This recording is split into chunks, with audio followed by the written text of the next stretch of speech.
The time is 2 p.m. You're watching the Monday edition of Market Review right here on Eswatini TV. My name is Nonselesi Tole. Welcome to the program. Today on the show, we look at what has set the tone for the future of entrepreneurship in the Kingdom of Eswatini. That is the recently held MSME conference. The conference brought together entrepreneurs, government officials, development partners, financial institutions, and industry leaders to redefine the future of micro, small, and medium enterprises in Eswatini. Of course, the Minister of Commerce, Industry and Trade's remarks reinforced government's commitment to tackling financing gaps, the new systems designed to unlock cash flow for MSMEs, and the collaborative energy that promises a shift from talk to action. The three-day engagement, of course, shaped the next generation of job creators, innovators, and industry leaders in Eswatini. We'll get to unpack what was said, what was promised, and most importantly, what this means for every entrepreneur fighting to grow, to compete, and to thrive in business in the kingdom. But first, some of our business stories this afternoon.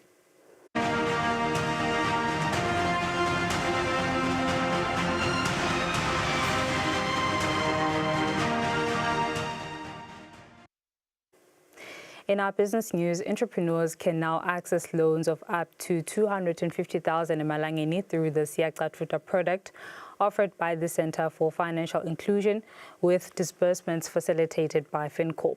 The Group Managing Director, Dumsani Msibi, has unpacked the product, which carries a total value of 5 million emalangeni. It's not just those that are trained by CFI.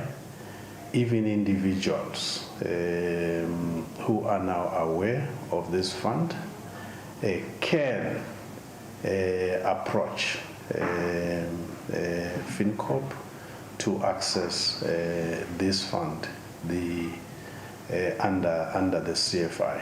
It must be an enterprise that is owned by Eswatini. If it's a company, it must be a company that is owned at least 75% ownership of that company. But mostly the people that come over to us are individuals, so companies are not involved.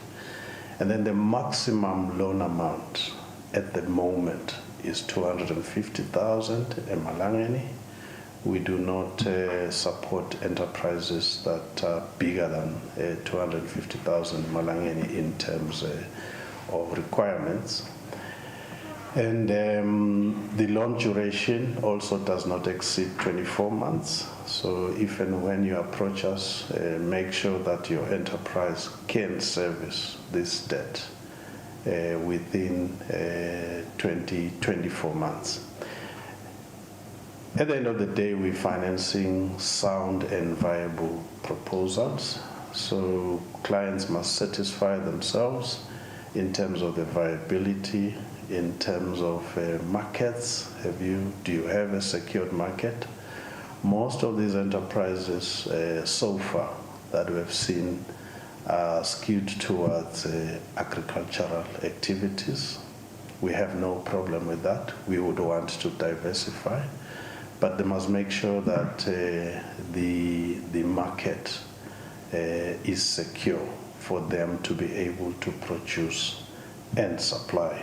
Interest rates, they range between prime plus 2% up to prime plus 4.5%, depending on the assessment that is done for that particular project. In another economic update, the National Statistics Office announces that the headline inflation rate for October 2025, measured as the annual percentage change in the Consumer Price Index compared with October 2024, stood at 2.9%. This represents an increase of 0.15 percentage points from the 2.8% recorded in September 2025. However, it is 0.4 percentage points lower than the 3.3% inflation rate observed in October of 2024, indicating a continued decline in inflation compared to last year. The inflation rate for goods in October 2025 was 3.3%, while services inflation was 2.3%. The month-on-month inflation rate, measuring the change from September to October of 2025, was 0.4%, up from 0.0% in September. Year-on-year highlights, October 2025 versus October 2024, where restaurants and hotels inflation dropped from 28.9% to a minus 4.2%, primarily due to negative growth in accommodation services.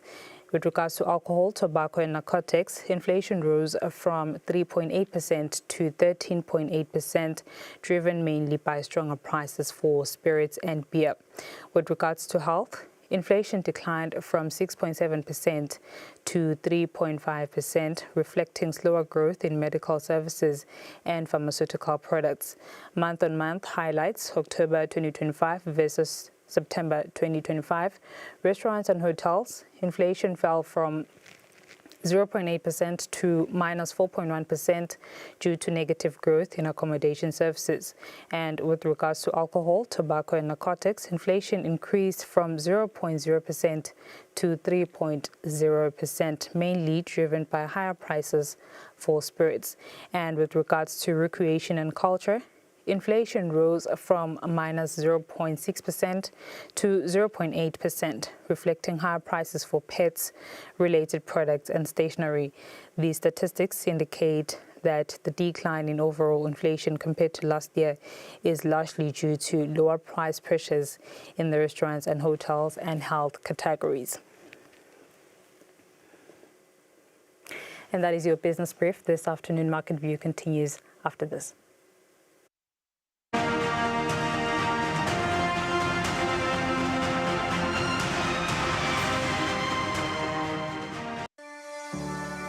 Eswatini TV has signed a code of conduct that is enforced by the Eswatini Communications Commission. We are committed to reporting news that is accurate, comment that is fair, and programming that does not amount to hate speech or the description of gratuitous violence or explicit sex. For any complaints of our programming, please contact us on 2411-9600 or email info@eswatinitv.co.za. You can also contact the Eswatini Communications Commission on 2406-7000 or write a letter to ECCOM on PO Box 7811 Mbabane. Email address is info@ecom.org.sz.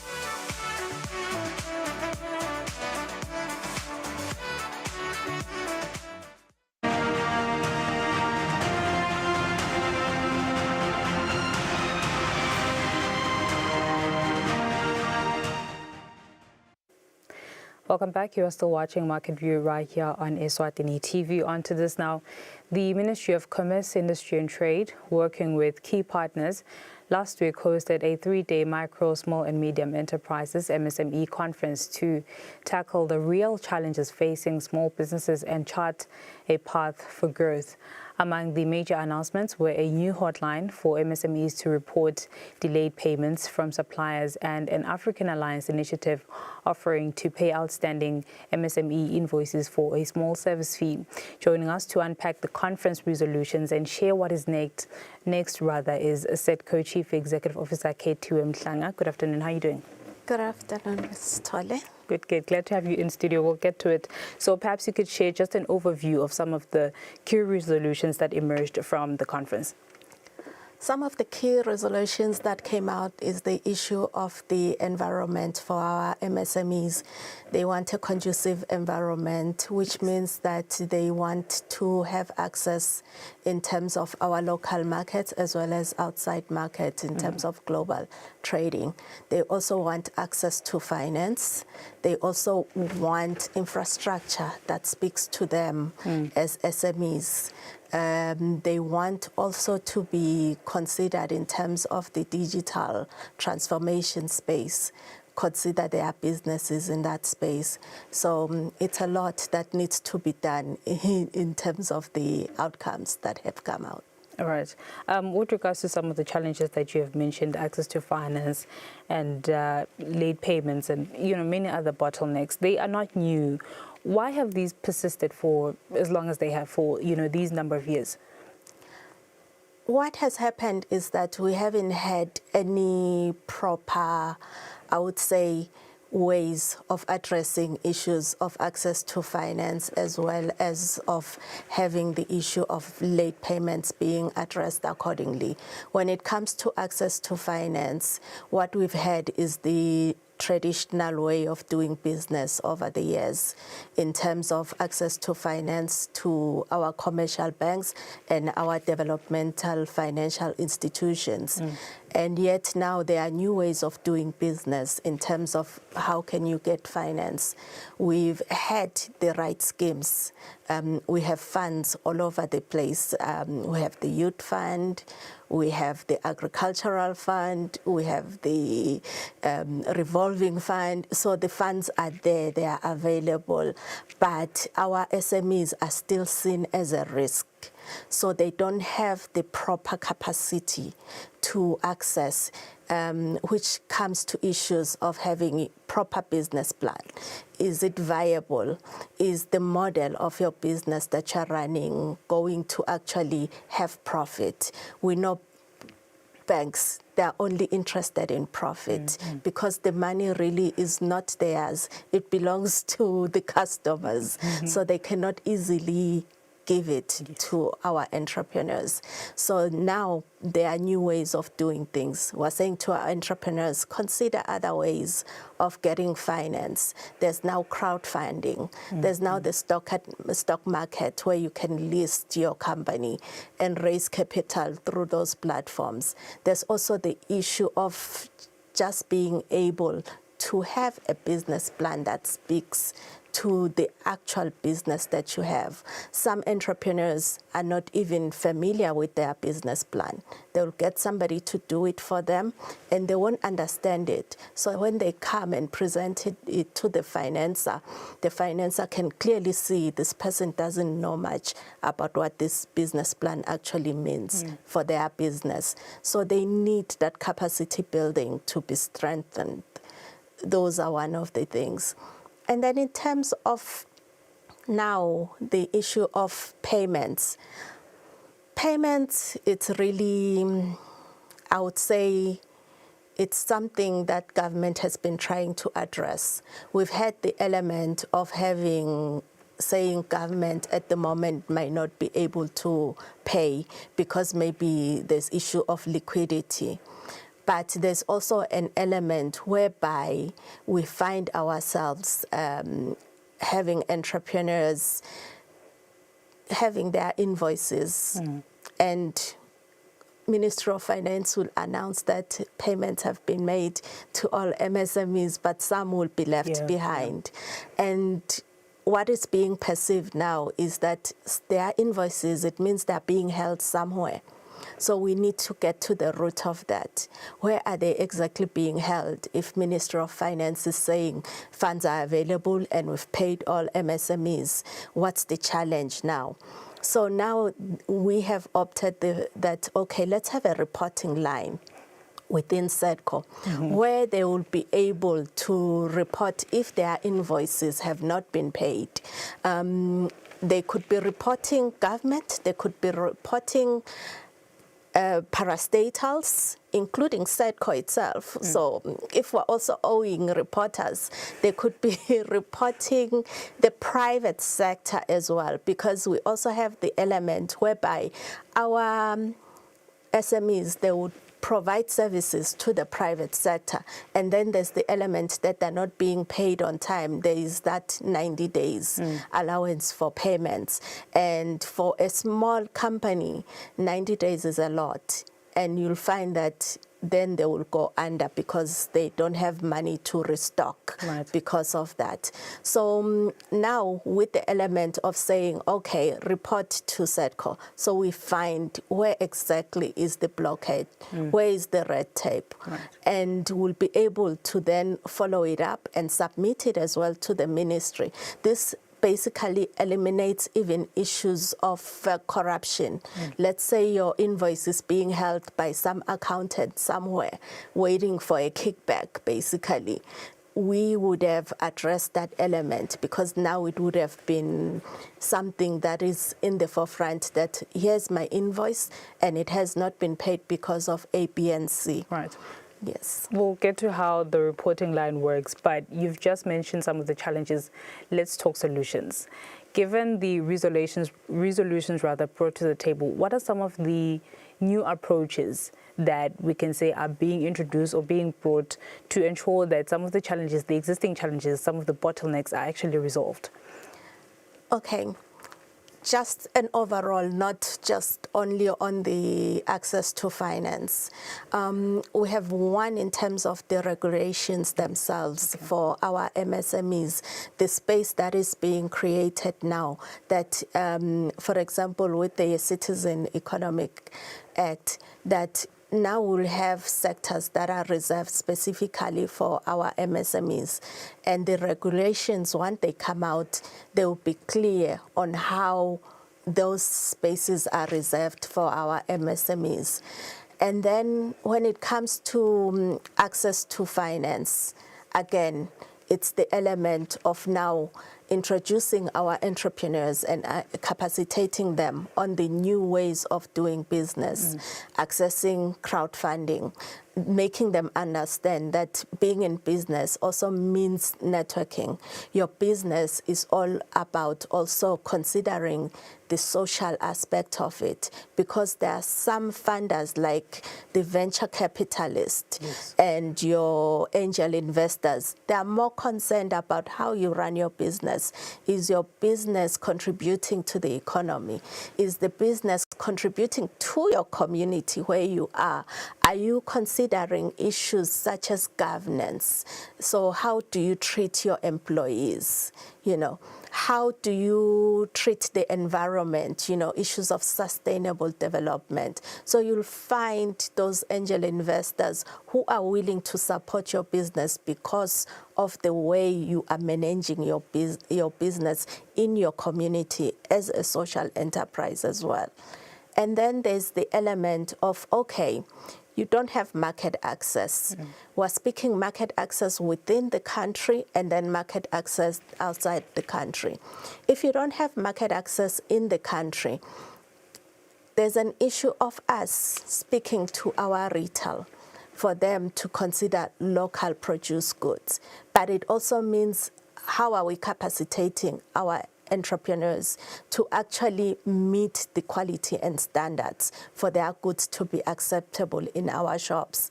We have a challenge that if somebody is producing, let's say, a bottle of chili, for example, and if it's not indicating the branding, when was it manufactured?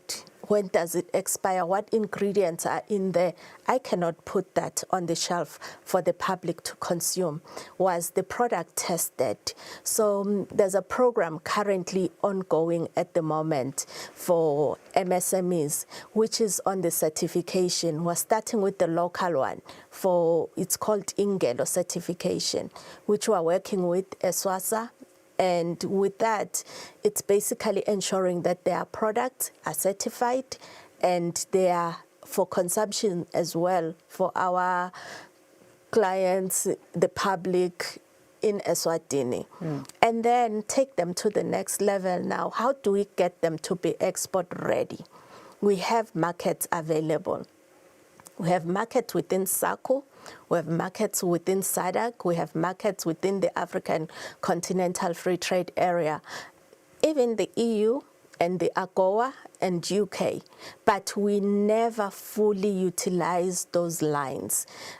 We never meet the quota, which is also the challenge with our entrepreneurs. They don't produce enough for them to export. They only produce little quantities. So we're exploring, is it possible to do clusters? How can our entrepreneurs organize themselves that they collaborate with one another so that they are able to meet a certain market? Let's say, for example, you are all in the maybe are manufacturing jam, all of you who are manufacturing jam, can you form a cluster so that we make sure that we meet a quota, we are able to export a huge quantity to the different markets? That would assist us as entrepreneurs. However, as a Maswati, we have this thing of working in silos. We are not willing to collaborate. It's a mindset that we need to change. So still the issue is capacity building, bringing in different kind of trainings like the mindset. Let's encourage collaboration and see how far we can go. Right. And also have infrastructure that is specifically for MSMEs. SEDCO is okay when you're starting, but you need something bigger, not as big as the ones like factory shells that are run by IEPA, for example, but have factory shells specifically for MSMEs, where now even in those ones, it could be a cluster, for example, that they all share it and produce together and be able to access market in a cost-effective manner than they are doing currently. So what you're saying is access to markets for our local MSMEs and growth actually really does require collaboration. Absolutely. As we part, I'd like to ask you this one final question, which I request that you respond in 30 seconds. MSMEs play a significant role in Eswatini's economy. According to the UNDP, they do contribute an estimated 50% to the country's GDP. The first of its kind MSME conference, of which there was a request that we take it to the 4 regions of the country. How do you see it, well, the MSME sector as a whole, how do you see it, contributing to the country's economic growth in 5 years? Not only the conference, but also these MSMEs, in terms of youth economic empowerment, in terms of job creation, what's their role here? Their role is really to take up space, as particularly for the youth. So we'll definitely go to the 4 regions. And what we will do it like we do with the Entrepreneur of the Year Awards, that we take it to all regions and have the youth to participate, use the digital platforms that are available. They have innovative ways of doing business. Let's encourage them. And more than anything, we are going to be rolling out more training for our entrepreneurs so that they are able to have that financial literacy and business development aspect with them. Ketue, thank you very much for your time. That was the CEO Ketue Mhlanga. We're unpacking the recently held MSME conference in Eswatini, the first of its kind. This is Market View. We'll come back with our in-house economist, Annalise Sibia, after this.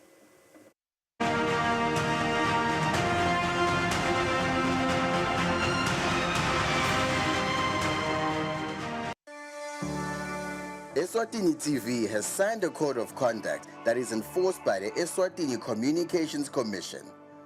We are committed to reporting news that is accurate, comment that is fair, and programming that does not amount to hate speech or the description of gratuitous violence or explicit sex. For any complaints of our programming, please contact us on 2411-9600 or email info@eswatinitv.co.za.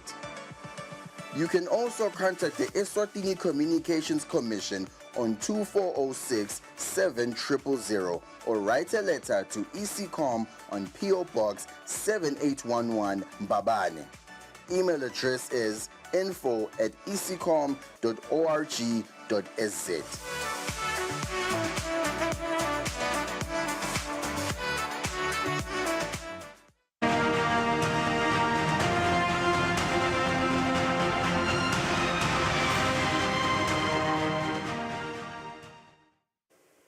Welcome back. We've come now to the final segment of the show, which is the market analysis segment, where our in-house economist, Annalise Sibia, is on standby virtually. A very good afternoon to you, Mr. Sibia. Thank you so much for your time. With just 6 minutes to go, I'll let you have the floor and unpack how markets are looking this afternoon, seeing as, this focus now on the ending wave of delayed U.S. data. How are things looking? Thank you, Notsile. Good afternoon to you and good afternoon to the viewer. So markets today are a bit mixed, but mostly on the red. So starting in the US, what's happening there is, the Dow Jones Industrial Average and the S&P 500 actually closed lower, with the Dow Jones closing down by some 309 points and the S&P 500 closing down by some 3.3 points. That's largely driven by the fact that we've seen the end to this government shutdown. So now what focus has come back to is, on what the Feds are going to do this month, and also there's a bit of that worry around the tech stocks valuation. So if you look at the numbers and the polls, starting earlier last month, there was a 97% bet that there was going to be a cut in the interest rates, and then it fell down to some 67%, and now we are at 50% that there is going to be a cut in the interest rates. So there is a bit of that wait and see. So I think markets are just waiting for that data to come out to give a clear signal of what is going to be happening in the United States. But the Nasdaq Composite Index there right now, you can see that it's trying to claw back the losses that it made, because last week it was trading at around $24,000 per share within the Nasdaq on average. But right now what we're seeing is it's back on the 22,000 mark. So it's really showing that those tech stocks, or that those AI stocks valuations are really, are really just weighing heavy on markets. And then coming into the UK, Germany, and France, we're seeing the effects of the delayed data coming out from the US, really just slowing things down in those markets as well. But there is a specific worry in London, regarding the budget. So we do know that there's going to be a bit of some taxes coming in when the Chancellor of the Exchequer presents her budget. So I think markets are already just bracing for that. And overall, the stronger dollar and the stronger euro are not doing well for the exporters, both in Germany and in France and in the UK, and also in terms of attracting those investors to invest in those stock exchanges there, because it's now becoming relatively expensive to move money across from the US. Coming into Japan, what we're seeing happening there with the Nikkei is, we saw the data coming out of Japan, and it just signaled that the Japanese economy did actually contract, but not by as much as the markets expected. So we do expect to see a bit of a rebound. But then there's also a bit of worries around the Bank of Japan's stance in terms of easing monetary policy. I mean, we've seen them come out to state that, you can't keep on living in this monetary policy easing type of, in this loose monetary policy environment, because eventually it's going to have implications on inflation. And then in Hong Kong and in China, again, we're seeing those demand fears, coming back to haunt the markets. And the Shanghai Composite Index is back below that 4,000 mark, I think, for the first time in a 7-day trading cycle. We're also seeing the Hang Seng losing a bit of ground. They're largely driven by those tech stock valuation fears. And then when you go into Johannesburg, the Johannesburg Stock Exchange is actually trading up by 100 points today. But you will notice that we're back at the 112 mark, coming down from the 115 mark last week Thursday. So what markets are just basically trying to absorb right now is what the implications of that upgrade mean, and how is business in South Africa going to to surf the tide. Are we really going to start seeing that investment coming into South Africa? So now that we are far beyond that, that sentiment-driven investments. But now we're just waiting to see what the markets are going to literally offer. And then when you come into Eswatini, nothing has changed. Gold has coming down back to that 4,000 margins, and Brent crude oil is just largely edged up a bit to that 64 mark, on the background of the opening of government and demand being forecasted to actually subsist throughout the entire festive season. In terms of the currencies, the Lilangeni is stronger against the dollar, the euro, and the Japanese yen, largely owing to that South African upgrade. Thank you, Natalie. Thank you very much.